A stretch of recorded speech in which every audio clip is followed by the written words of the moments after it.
안녕하세요. 컵자입니다. 지난번 영상에서는 라오스 한 달 살기의 단점에 대해서 살펴봤는데요.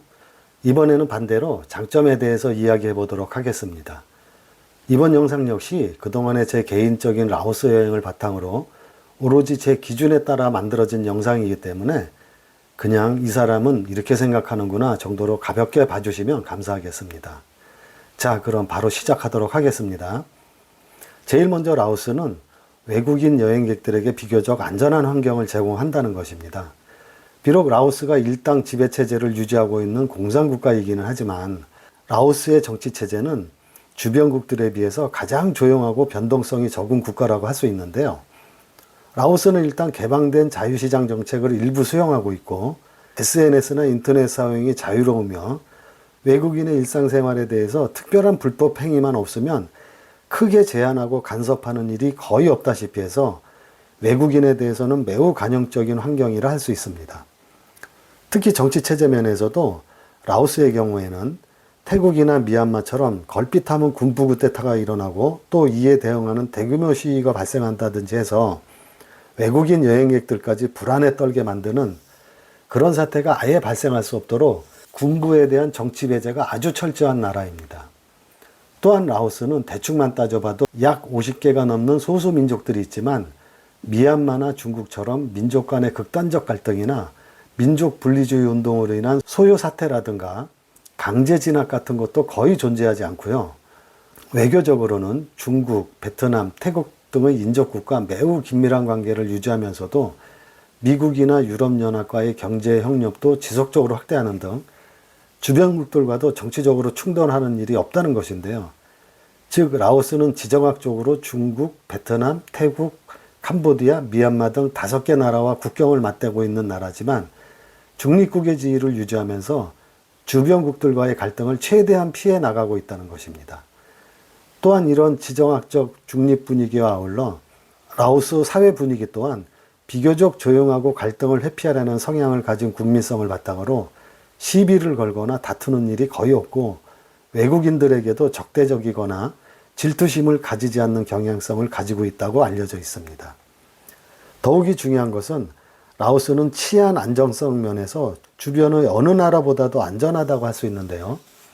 여러분들께서도 우리나라 언론을 통해서 너무 잘 아시다시피 동남아의 다른 나라들을 보면 걸핏하면 총기 사고로 한국인 관광객들이 숨지는 사고가 수시로 발생하는 나라도 있고 또 어떤 나라는 한국 사람들 간의 강력 사건이 잊을만 하면 한 번씩 발생한다든지 예를 들면 사람을 감금해 놓고 지속적으로 폭행해서 사망에 이르게 한다든지 또 드럼통 같은 것도 있었죠. 그리고 라오스 아래 위치한 어느 나라에 아름다운 해변을 끼고 있는 아담한 도시가 있는데 제가 2008년도 방문 이후에 꼭 한번 다시 가보고 싶었던 곳이었으나 이곳이 기업형 피싱 범죄를 위해서 한국인뿐만 아니라 여러 나라 사람들을 유인, 납치, 감금, 폭행 등의 범죄 소굴이 되었다는 뉴스 보도를 보고는 언감생심 다시는 가고 싶지 않은 곳이 되어버린 나라도 있고요. 또 그 옆에 어떤 나라는 한국인 관광객을 상대로 한 오토바이 날치기와 사이버 금융 사기가 극심한 나라이기도 하면서 자유여행 가서 오토바이를 운전하다 자칫 신호 위반이라도 하게 되면 최고 35만 원 정도의 벌금을 물어야 하는 나라도 있습니다. 다행히 아직까지 라오스는 이런 유형의 사단이 발생한 적이 없어서 주변국에 비해 상대적으로 안전한 환경이라고 할 수 있다는 겁니다.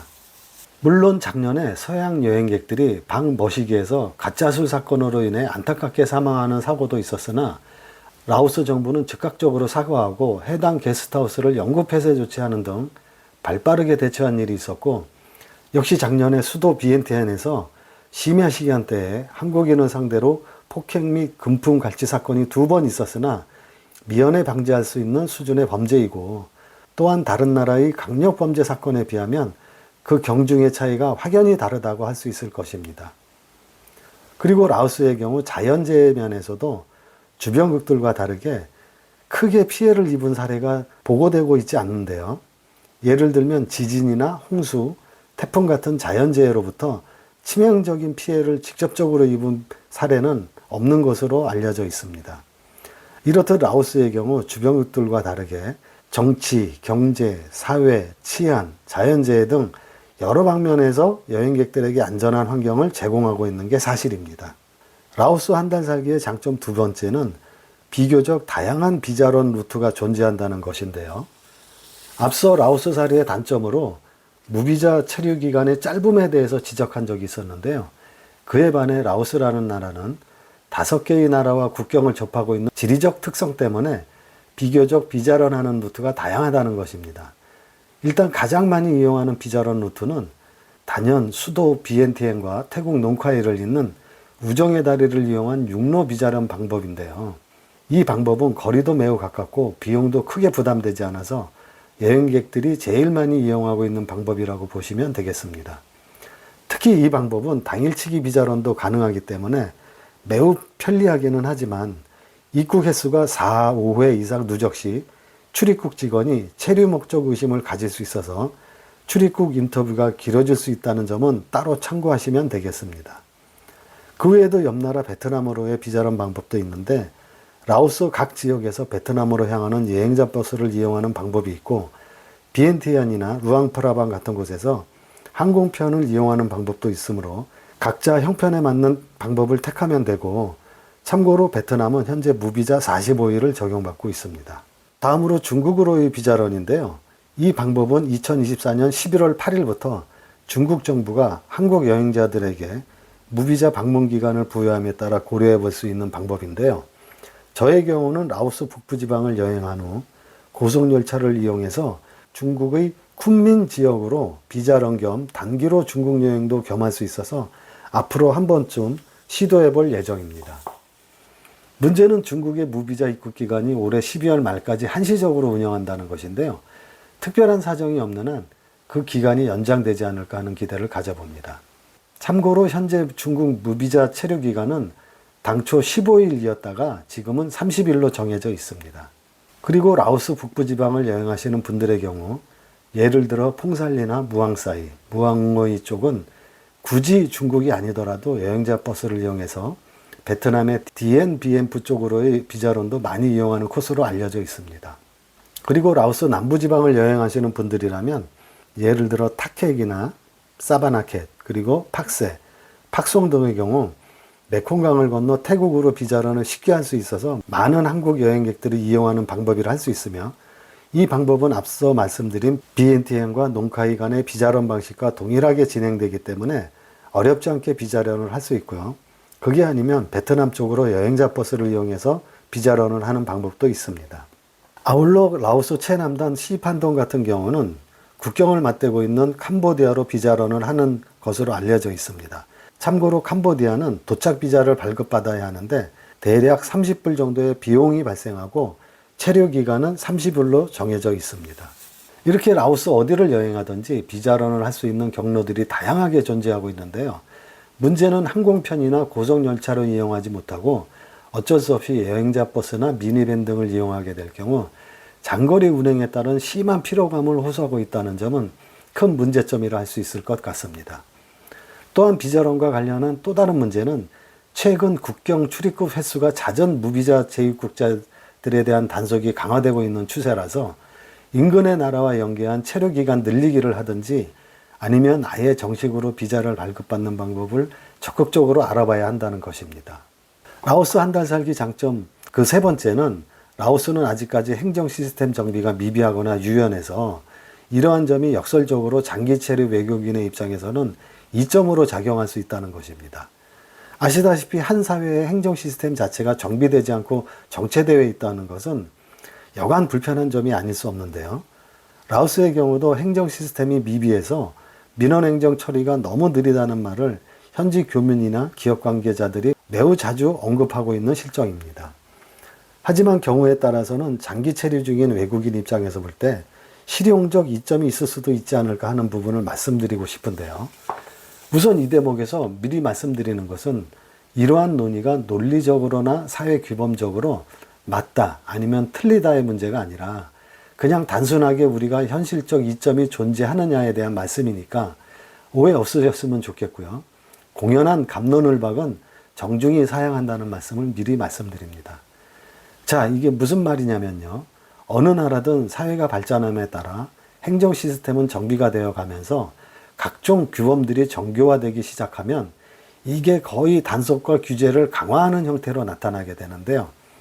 예를 들어서 우리가 가장 많이 접할 수 있는 교통 법규 면에서 옆나라 태국의 경우 최근 들어 오토바이 운행에 대한 단속이 많이 강화되고 있는 추세여서 치앙마이만 하더라도 무면허 운전이나 주차 위반 등의 오토바이 운행에 대한 단속이 수시로 이루어지고 있으며, 여기에 더해 방콕에서는 AI 기술을 활용한 교통 단속으로 신호 위반이나 역주행 등의 위반 행위를 자동으로 감지하여 단속하고 있고, 푸켓에서는 무면허 외국인 관광객에게 오토바이를 대여한 업자에게 한 명당 2,000바트, 우리 돈으로 약 8만 3천 원 정도의 벌금을 부과하는 등의 단속을 강화하고 있는 추세입니다.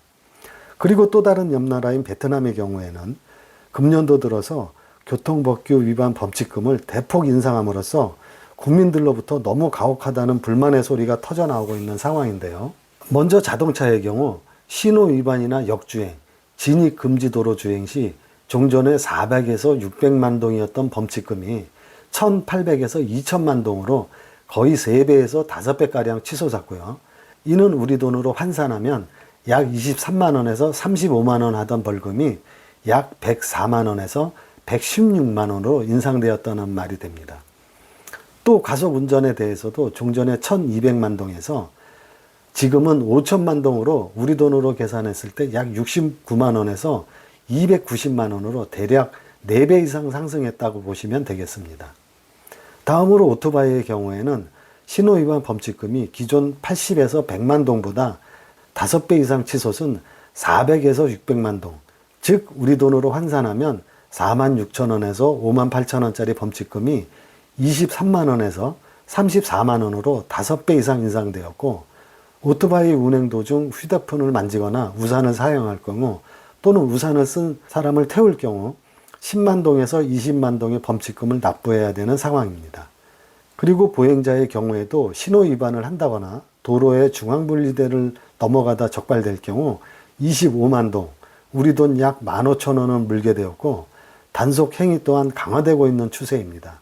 물론 베트남 당국은 이러한 대폭적인 범칙금 인상으로 교통사고가 많이 줄어드는 효과를 보았다고 대대적으로 홍보를 하고 있는 입장이지만, 일반 서민들 입장에서는 한 달 월급이 대략 47만 원 선인데 오토바이 신호 위반 한 번에 한 달 월급의 반 이상을 날리게 되는 데 대한 불만과 아울러 기본적인 도로 인프라 개선은 전혀 없이 벌금액만 대폭 늘려서 마구잡이식의 단속을 펼치고 있는 정부 당국에 대한 불만이 상당한 것으로 알려지고 있습니다.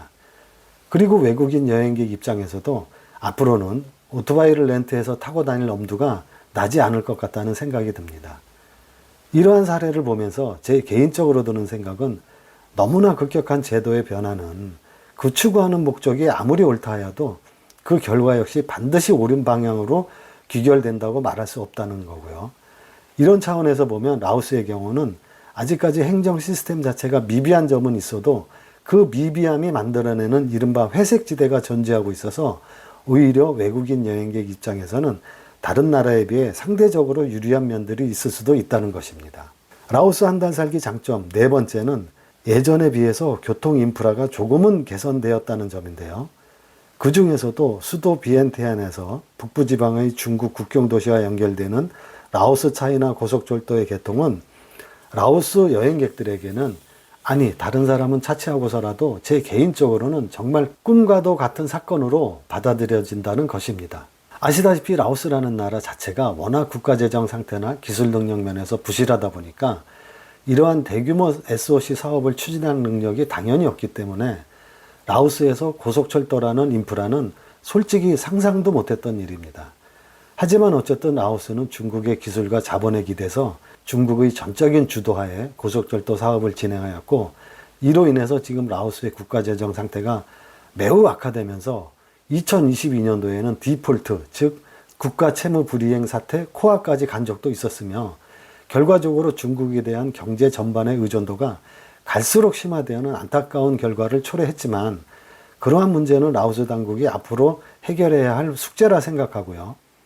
라오스 여행객이라는 제 개인적 입장에서는 이동 편의성 면에서 한 차원 업그레이드된 느낌이고, 또한 제가 라오스 한 달 살이라는 의사를 결정함에 있어서 이러한 인프라 시설도 중요한 요소로 작용했다고 말씀드릴 수 있습니다.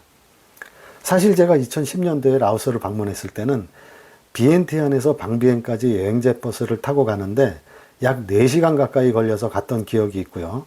또 방비엔에서 루앙프라방까지는 약 8시간 동안 꼬박 여행자 버스를 타고 가야 했었습니다. 정말 지겨운 시간이었고 도로 상태 또한 엉망이었습니다. 즉 비엔티안에서 루앙프라방까지 가려면 최소한 11시간 이상 버스를 타야만 갈 수 있었다는 얘기입니다. 하지만 2021년 12월 이 고속철도가 개통되면서 라오스에서 가장 많은 여행객들이 방문하는 비엔티안, 방비엥, 루앙프라방 지역을 2시간 정도 내외의 시간에 연결하고 있으며 북부의 주요 도시들과도 일일 생활권이 가능하도록 만들어 주었습니다. 정말 획기적인 시간 단축이라 할 수 있을 것입니다. 그리고 지금은 비엔티안 방비엥 간 고속도로까지 뚫려서 약 1시간 반이면 갈 수 있는 시대가 되었는데요. 정말 격세지감을 느끼게 됩니다.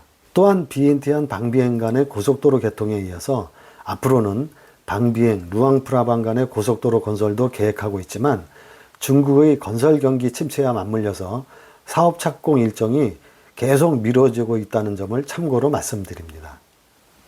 라오스 한 달 살기 장점 5번째는 바로 라오스 사람들 그 자체를 할 수 있습니다. 저는 기본적으로 라오스라는 나라를 좋아하고 라오스 사람들을 좋아하는데요.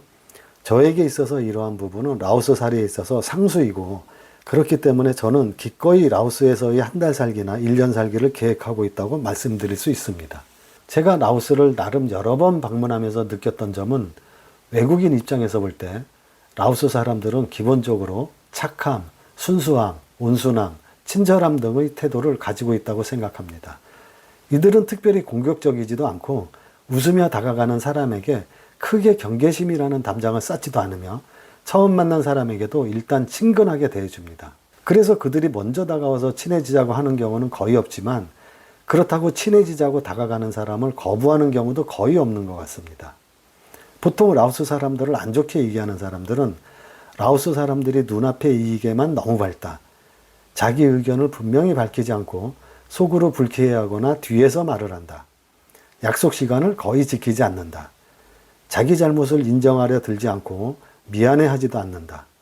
책임감이 부족하고 책임을 회피하려 한다. 너무 즉흥적이고 계획이라는 단어와는 거리가 멀다. 등등 여러 차원에서 라오스 사람들의 부정적인 성향에 대해서 이야기합니다. 나름대로 본인들의 경험에 바탕을 두고 하는 말이라 아마도 틀린 말은 아닐 것입니다. 하지만 이는 우리 한국 사람과 라오스 사람의 사고방식이나 사고구조, 그리고 장기간 살아온 생활 방식 자체가 다른 데서 오는 문화의 차이가 있음을 인정하면서 접근해야 할 문제라 생각을 합니다. 다시 말해서 경제적으로는 산업화의 속도와 수준이 다르고 정치적으로는 민주주의와 공산주의 체제라는 체제 자체가 다르며 사회적으로는 사회적 공동체로서 가지는 의식 변화의 수준이 다른 상황이라고 본다면 한국 사람과 라오스 사람들의 성향이 같을 것을 기대하는 게 오히려 이상한 게 아닌가 그런 생각이 듭니다. 정리하자면 라오스 사람들의 경우 문제 상황에 직면했을 때 분노, 충돌, 다툼, 경쟁보다는 오히려 회피하고 순응함으로써 문제를 크게 키우지 않으려는 경향이 있는데요.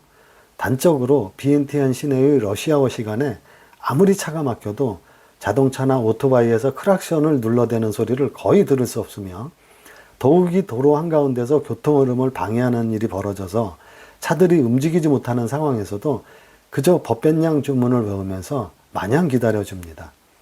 즉 이를 처리함에 있어 스피드보다는 지금 이 순간을 즐기고 스트레스 상황에 휘둘리지 않으려는 회피와 순응의 성향이 강하다는 겁니다. 반면에 한국 사람들의 경우에는 신속, 정확, 효율, 문제 해결, 성과, 직설적, 계획적, 분석적, 책임, 위계 등의 사고방식에 익숙하기 때문에 자칫 잘못하면 서로 오해를 하거나 갈등이 발생할 수도 있는데요. 최소한 장기 체류자의 입장이라면 제일 먼저 이러한 차이점이 존재한다는 사실부터 인정하고 적응하려는 자세가 필요하다고 여겨집니다. 그리고 마지막으로 한 가지 짚고 넘어가고 싶은 부분은 라오스 사람들과의 깊은 관계 맺음에 너무 집착하거나 불필요한 에너지 낭비를 할 필요가 없다는 것인데요. 앞선 영상에서도 잠시 말씀드렸지만 특히 남녀 관계에 있어서 일정한 수준 이상의 이해관계로 엮이지만 않는다면 특별히 라오스 사람에게 상처받을 일도 없을 뿐더러 라오스 사람들을 굳이 미워해야 할 일도 없지 않을까 생각을 합니다. 결국 깊은 관계 맺음이라는 것은 그에 비례한 만큼의 깊은 상처를 남길 수도 있고 그게 아니더라도 반대로 족쇄가 되어 돌아올 수 있다는 사실을 인식한다면 굳이 순간의 외로움을 달래기 위해 기나긴 스트레스의 터널 속으로 스스로 뛰어들어가는 우울을 범하는 일은 없지 않을까 하는 생각입니다. 부디 50, 60대 중년분들께서 그동안 살아오신 풍부한 인생 경험을 바탕으로 지혜롭고 슬기로운 라오스 생활을 하시기를 기원하면서 영상을 마치도록 하겠습니다. 감사합니다.